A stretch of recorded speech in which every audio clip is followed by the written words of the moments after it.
Well, hi, welcome to Schenectady today in and around the Capital Region. And if you notice the fireworks, it's because our 16th anniversary. We have been on the show 16 years, bringing such wonderful guests to our stage and to you, our community. All of these guests make our community a better place to live in. They're working very hard for many organizations, and we're only going to be talking about a few today. Madeline Kennedy, she is a person with ALS. Yes. We've heard about the Ice Bucket Challenge, and I think that has really raised awareness of what ALS is. It's been tremendous. We have been such a disease in the shadows, almost a secret disease. It's been around since 1869. Really? Nobody heard of it. That's when it was Lou first Gehrig's identified. disease. Then Lou Gehrig. It got a name. It got a name. But in the current generation, people don't even know who Lou Gehrig is. And there's been very little progress. What a great movie that was. Yeah. Well, but now, with the Ice Bucket Challenge, people do know about ALS. I'm not sure they always know what it is, so we can talk about that. Yeah. But it has brought it to the forefront. You know, they've said that, well, there is no known cause, no etiology, cure, they don't know what and no effective treatment. Yeah. So one of the phrases that is used is that ALS is not incurable, it's underfunded. Yeah. And this, because you got to find out what the cause is. Exactly. So that you can head it off at the pass. And then how do you treat it once a person does have it? How can you stem it, get rid of, or not maybe get rid of it, but to treat it. Treat it. You know, you can live with HIV now. Yeah. So, and years ago you couldn't. No, you couldn't. So and that was in the 80s. We're very, the biggest thing about the ALS challenge for me, the Ice Bucket Challenge, is that it has given us hope. Mm-hmm. And that has been in short supply in the ALS world. And that's the best I can say. It's brought us out of the shadows, people know about it, and it brings us hope. And when we talk about ALS, of course, if you've seen the movie The Pride of the Yankees, you heard about Lou Gehrig's disease and that wonderful speech that he makes, his last speech. It's a disease, well, I don't know, it's disease, it's like there's no virus we don't know. They don't know. It's very complicated. It involves the nerves in the brain. They think it's somehow similar in some ways to Parkinson's and Alzheimer's in that when they find the secrets to unlocking those diseases, they will be useful in other avenues. Right, and of course stem cell research really that's helps. Tremendous, but that's still in its infancy. Yeah. But what happens with ALS is that the nerves die, and they don't know why, but a switch gets flipped. And there's no synapse. Once the switch is flipped, there's no way to turn it off, and so it just progresses. So when the nerves die, they can't talk with the muscles, and when the muscles can't be moved, then they become paralyzed. And the journey is different for each of us.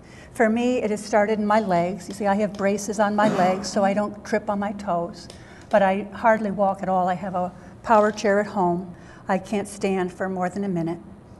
But other people, it will start in their hands. Other people, it'll start in their mouths. Slurred speech. It looks like they're drunk or they've had a stroke. But the issue is it progresses. And so wherever it begins, it's going to progress. And it eventually takes over all of your voluntary. They say it goes up to 10 years or more. Yeah. The majority of people die within 2 to 5 years. A few live to 10, and a very small percentage beyond that. But it progresses until all the muscles are paralyzed, and when you can't swallow, then you get a feeding tube, and when you can't breathe, well, then that's when you die. I know. And you're living with this. I am living with it. And you have such a great attitude. You really do. You have a wonderful attitude. Thank you. I work really hard on focusing on what I can do instead of what I can't do. And we have some pictures because you were a golfer. Yes, I loved golf. Yeah. So can we take a look at some of those photos?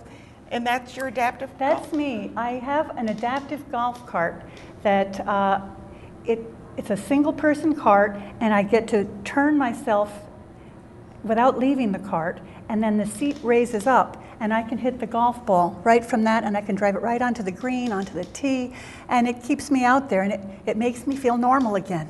So I love that. Yeah, and I think one of the most important things with any illness is that you don't want to lose the normalcy that you've had. in your life.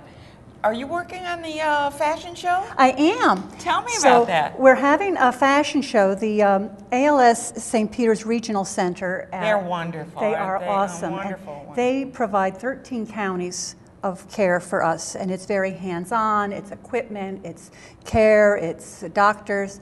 And if we didn't have them, you'd have to go to Syracuse or to Boston, and they're just a tremendous set of people. And we're having a fashion show on the 28th of September at the Country Club of Troy, and it'll be featuring Cobby clothing and Silpata jewelry. And last year we were sold out, and it was a tremendous event. We had so much fun, and I do hope people will. You were honored at that one. I was. Yeah. And I'm going to speak again this year. Yeah, and really, if you go to just go to her website and you'll get the links. I was very impressed because I did listen to your speech and everything. Thank you. I watched part of that. It's just, there are adversities in life, and you can take a look at them any way you want. And you have a very positive attitude, and that's going to stand you in good stead. Well, early on in this disease, I mean, coming to grips with this disease is very hard. Oh, I can't even imagine. But getting the diagnosis. I came up with the line or the motto that I needed to find a way to keep my fear of tomorrow from robbing me of my today. Yeah. And that's what I do. So I do a lot of things. I've taken up different activities. I've taken up bridge. I'm so active. I mean, I'm busier now than I've ever been. My new job is ALS Advocacy. I was a nurse as my career. So you really had you've got a good background. I have an understanding, Yeah, you have a real understanding. I was a nurse, and I was teaching at Russell Sage for the last 10 years. But I can't do that now, but I'm still very busy doing, I don't know what I'm doing. Yeah, well, you're an advocate. And once you're an advocate, your whole being gets focused. And it's important to have a focus, and that you're not lamenting and sitting home and feeling. Because there are many people who, when they have an illness, it consumes them. And they kind of, I love what you say, don't let the future rob you of today, because that's so important. Because it's so easy to kind of wallow in whatever it is. And it's not just ALS. There's other, illnesses that can create the same feeling of despair. Despair. That's a good word. I brought you something. You did, a flower. I did. This is the blue cornflower, and it is the international symbol of hope for ALS. Oh, how wonderful. And I have one, and there's one for you. And I'm going to wear that. Thank you. Yeah, that's really lovely. But the flower appears delicate, but it's tenacious, just like us. Well, and I love cornflowers. They're pretty, very beautiful flower. Right. ConquerALS.com is your website. That's my personal website, and it's about living with ALS. It's not a professional site. It's not a funding site. It's not asking for money. It's just talking about living with ALS, and I think it's useful for people who have ALS or whose loved ones have ALS. And that's what I'm putting in. You're an I'm advocate. doing what I can. I'm an advocate. That's my job. And I applaud you for what you're doing. And we have a walk coming up too. Oh, and that's on October the 20th? October 25th. I know, I wrote it down. It's a Saturday in Saratoga. And that will also benefit the St. Peter's ALS Regional Center. Right. And I think for information on either of these events, it's probably best just to call the ALS Center and get the information. I think you have their phone number. And also, if you go to my website and check out my newsletter, that information is there. I mean, it's sketchy, but it's there. And you can also go to my Facebook page, and that information will be posted right after this show. I put that up there. So you're gonna be on Facebook there, and just get your message right out there, great. man. It's such a joy to meet you. You're just such an inspiration. The Ice Bucket Challenge has done so much for us. I know it has. It has. I mean, you keep seeing it, and somebody suggested that, and I said, I'm sure the carpeting wouldn't care for it here, so we're not doing that.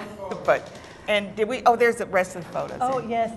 That's the walk a couple of years ago in Saratoga, and that was the Junior League of Troy who was out to promote me, or to support me. That's my son, Jeffrey, and we went to the ALS Advocacy Day in D.C. Oh, wow. And so we met with our representatives. There's one of our groups from our local area. We met there as Congressman Gibson. And I think you've also got Congressman Tonko in another one. Yeah. This is a different picture. This is in Lourdes, where I went for a religious pilgrimage. Oh. But there's Tonko, and we went and we lobbied all of our representatives to have some funding. Every year, they only give 10 million, but we have to beg for it, and they cut it back to 7.5. But that's a that's big what drop. We have to That's do. a big drop. It is, and I don't know if the Ice Bucket Challenge will make it easier or harder. Yeah, 40 some odd $40 million, I think. No, it's over 100. 100 billion. Yeah. See, well, so it's who's awesome. counting? It's awesome. Great. And I just hope that Lots it goes. of research And we I hope need. we can find some research Good. and make it a disease that you can live with and not just die from. Yeah. Thank you so much. Thank It's you, been a ma'am. pleasure to meet you. Thank you.